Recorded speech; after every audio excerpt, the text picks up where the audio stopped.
Hello everyone, welcome সবাইকে। কেমন আছো তোমরা সবাই? আশা করি খুব ভালো আছো, আমিও খুব ভালো আছি। তো সকাল সকাল দেখো পকনকে নিয়ে স্কুলে বেরিয়ে গেছিলাম। তো স্কুলে ওকে ঢুকিয়ে দিয়ে আমরা একটু বান্ধবীরা মিলে গেছিলাম চুড়ি পরতে। শ্রাবণ মাসে সবাই সবুজ চুড়ি পরছে, তো আমরাও গেছিলাম। তো আমার আগেই পড়া হয়ে গেছিলো, তো বান্ধবীদের পড়া হয়নি।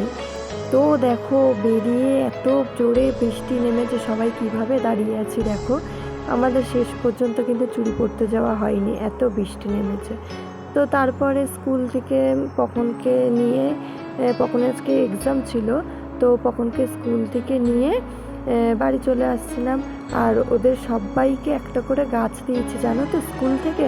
তো পকন সেটাই দেখাচ্ছিল, আর ওই গাছের নোংরায় ড্রেস পুরো একেবারে অবস্থা খারাপ করে ফেলেছে। তো গাইজ সবাই ভালো থেকো, আবার চলে আসবো নেক্সট আরেকটি ভিডিও নিয়ে। ততক্ষণের জন্য সবাই সুস্থ থেকো, সাবধানে থেকো। আর ভিডিওটি ভালো লাগলে অবশ্যই একটি লাইক কমেন্ট করো।